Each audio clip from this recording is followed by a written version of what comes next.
Assalamualaikum warahmatullahi wabarakatuh. Kami dari kelompok 1 yang beranggotakan Sherina Panca dengan nomor NIM 215231125, Rehana Al-Atiyah 215231123, Nabila Kusuma Arista 215231121, Fahri Syafarudin 215231122, Arinda Lintang 215231126. Di sini kami akan membawakan materi tentang 4 keterampilan berbahasa. Yang pertama akan dibawakan oleh saya sendiri, Fahri Syafarudin. 4 keterampilan membaca terdiri dari 1 menyimak, 2 berbicara, 3 membaca, dan 4 menulis. Apa itu bahasa?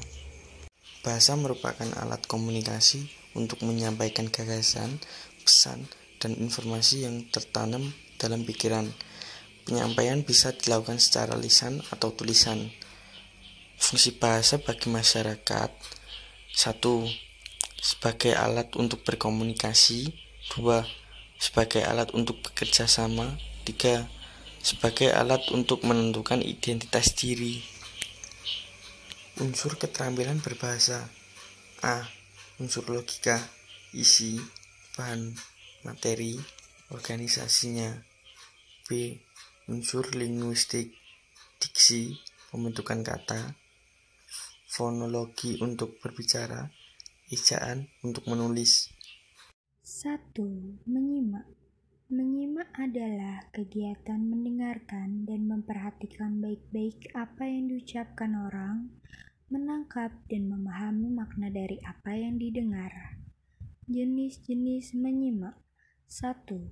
Menyimak berdasarkan sumber suara. A. Menyimak intrapribadi atau intrapersonal listening. B.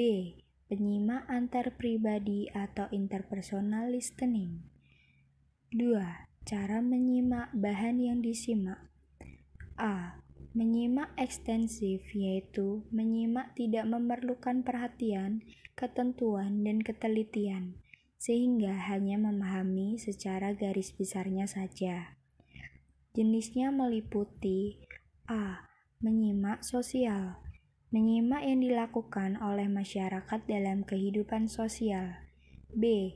Menyimak sekunder. Menyimak yang terjadi secara kebetulan. C. Menyimak estetik. Kegiatan menyimak untuk menikmati dan menghayati sesuatu. Dan D. Menyimak pasif.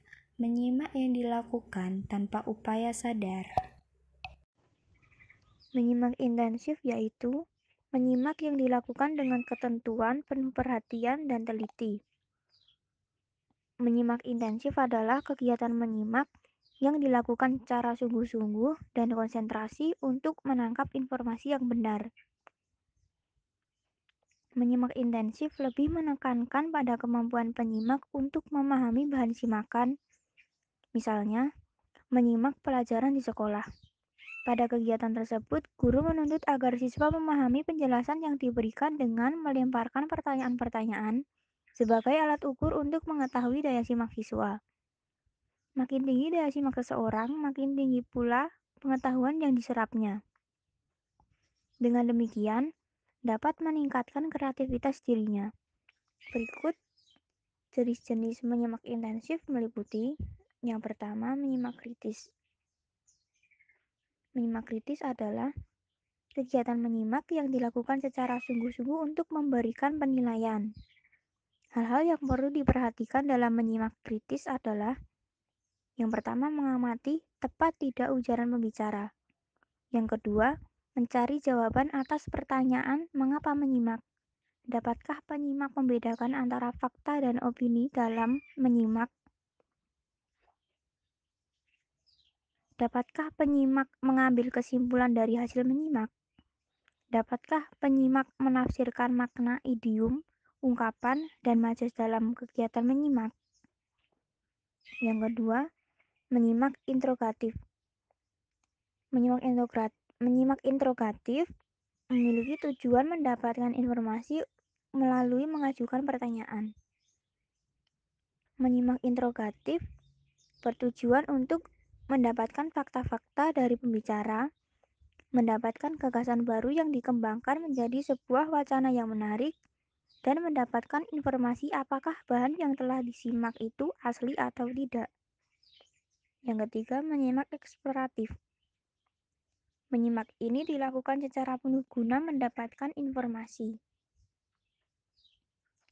Pada akhir kegiatan, seorang penyimak eksploratif akan mengemukakan gagasan baru, menemukan informasi baru dan informasi tambahan yang dari bidang tertentu, menemukan topik-topik baru yang dapat dikembang pada masa yang akan datang, dan menentukan unsur-unsur bahan yang bersifat baru.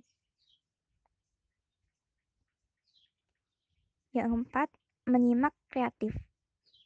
Menyimak ini bertujuan untuk mengembangkan kreativitas. Menyimak kreatif dapat dilakukan dengan cara yang pertama, menirukan lafal atau bunyi bahasa asing atau bahasa daerah. Yang kedua, mengemukakan gagasan yang sama dengan pembicara namun menggunakan struktur dan pilihan kata yang berbeda. Dan yang ketiga, merekonstruksi pesan yang telah disampaikan penyimak. Dan yang terakhir, menyusun petunjuk-petunjuk atau nasihat berdasar materi yang telah disimak. Yang kelima ada menyimak konsentratif. Menyimak ini dilakukan secara penuh guna memperoleh pemahaman yang baik. Menyimak konsentratif bertujuan untuk mengikuti petunjuk-petunjuk, mencari hubungan antar unsur dalam menyimak, mencari hubungan kuantitas dan kualitas dalam suatu komponen, mencari butir-butir informasi penting dalam kegiatan menyimak, mencari urutan penyajian dalam bahan menyimak, dan mencari gagasan utama dari bahan yang telah disimak. Menyimak selektif yaitu kegiatan menyimak yang dilakukan secara terfokus dan selektif. Ciri-ciri menyimak selektif antara lain menyimak dengan seksama untuk menentukan pilihan pada bagian tertentu yang diinginkan. Yang kedua, menyimak dengan memperhatikan topik-topik tertentu. Dan yang terakhir, menyimak dengan memusatkan pada tema-tema tertentu. Berikut ini tujuan-tujuan menyimak antara lain memperoleh fakta, mengevaluasi fakta, menganalisis fakta, mendapatkan inspirasi, menghibur atau mendapatkan hiburan. Unsur-unsur dalam menyimak antara lain pembicara, yaitu orang yang menyampaikan pesan. Yang dimaksudkan dengan pembicara ialah orang yang menyampaikan pesan yang berupa informasi yang dibutuhkan oleh penyimak. Dalam komunikasi lisan, pembicara ialah narasumber pembawa pesan, sedang lawan bicara ialah orang yang menerima pesan atau penyimak. Dalam aktivitasnya, seorang penyimak sering melakukan kegiatan menulis dengan mencatat hal-hal penting selama melakukan kegiatan menyimak. Catatan tersebut merupakan pokok-pokok pesan yang disampaikan pembicara kepada penyimak. Yang kedua, penyimak. Penyimak yang baik adalah orang yang memiliki pengetahuan yang luas. Jika penyimak memiliki pengetahuan dan pengalaman yang banyak dan luas, ia dapat melakukan kegiatan menyimak dengan baik. Selain itu, penyimak yang baik ialah penyimak yang dapat melakukan kegiatan menyimak dengan intensif. Penyimak seperti itu akan selalu mendapatkan pesan pembicara secara tepat. Hal itu akan lebih sempurna jika ia ditunjang oleh pengetahuan dan pengalamannya. Yang ketiga, bahan simakan. Bahan simakan adalah pesan yang disampaikan. Bahan simakan merupakan unsur terpenting dalam komunikasi lisan, terutama dalam menyimak. Yang dimaksudkan dengan bahan simakan ialah pesan yang disampaikan pembicara pada penyimak. Bahan simakan itu dapat berupa konsep, gagasan, atau informasi. Jika pembicara tidak dapat menyampaikan bahan simakan dengan baik, pesan itu tidak dapat diserap oleh penyimak yang mengakibatkan terjadinya kegagalan dalam komunikasi.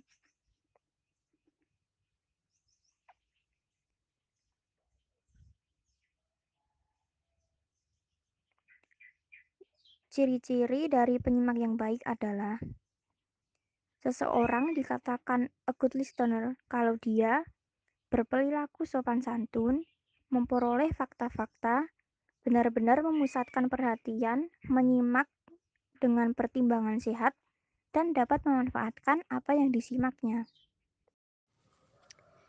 2. Berbicara. Berbicara adalah jenis keterampilan berbahasa ragam lisan yang bersifat produktif. Jenis situasi berbicara ada 3. Yang pertama, interaktif, yaitu percakapan tatap muka atau berbicara lewat telepon. Yang kedua, semi-interaktif, yaitu berpidato di depan umum.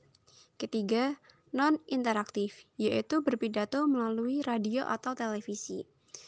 Berikutnya, keterampilan mikro yang harus dimiliki dalam berbicara. Yang pertama, mengucapkan bunyi yang berbeda secara jelas. Yang kedua, menggunakan intonasi yang tepat. Yang ketiga, menggunakan bentuk, urutan, serta pilihan kata yang tepat. Keempat, menggunakan ragam bahasa yang sesuai dengan situasi. Kelima, berupaya agar kalimat-kalimat utama jelas bagi pendengar. Yang ketiga yaitu membaca. Membaca adalah pemerolehan apa yang kita ketahui adalah dari apa yang kita baca. Membaca dapat digunakan untuk memberi pengetahuan, membangun konsep, dan mengembangkan. Keterampilan berbahasa yang keempat atau yang terakhir yaitu menulis. Nah, di sini menulis diartikan sebagai pusat pengaplikasian berbagai pengetahuan yang telah didapat dari aktivitas menyimak, membaca, dan berbicara, lalu dituangkan melalui rangkaian kata dan bahasa yang memiliki makna dan tujuan. Sekian dari kami, kurang lebihnya mohon maaf. Wassalamualaikum warahmatullahi wabarakatuh.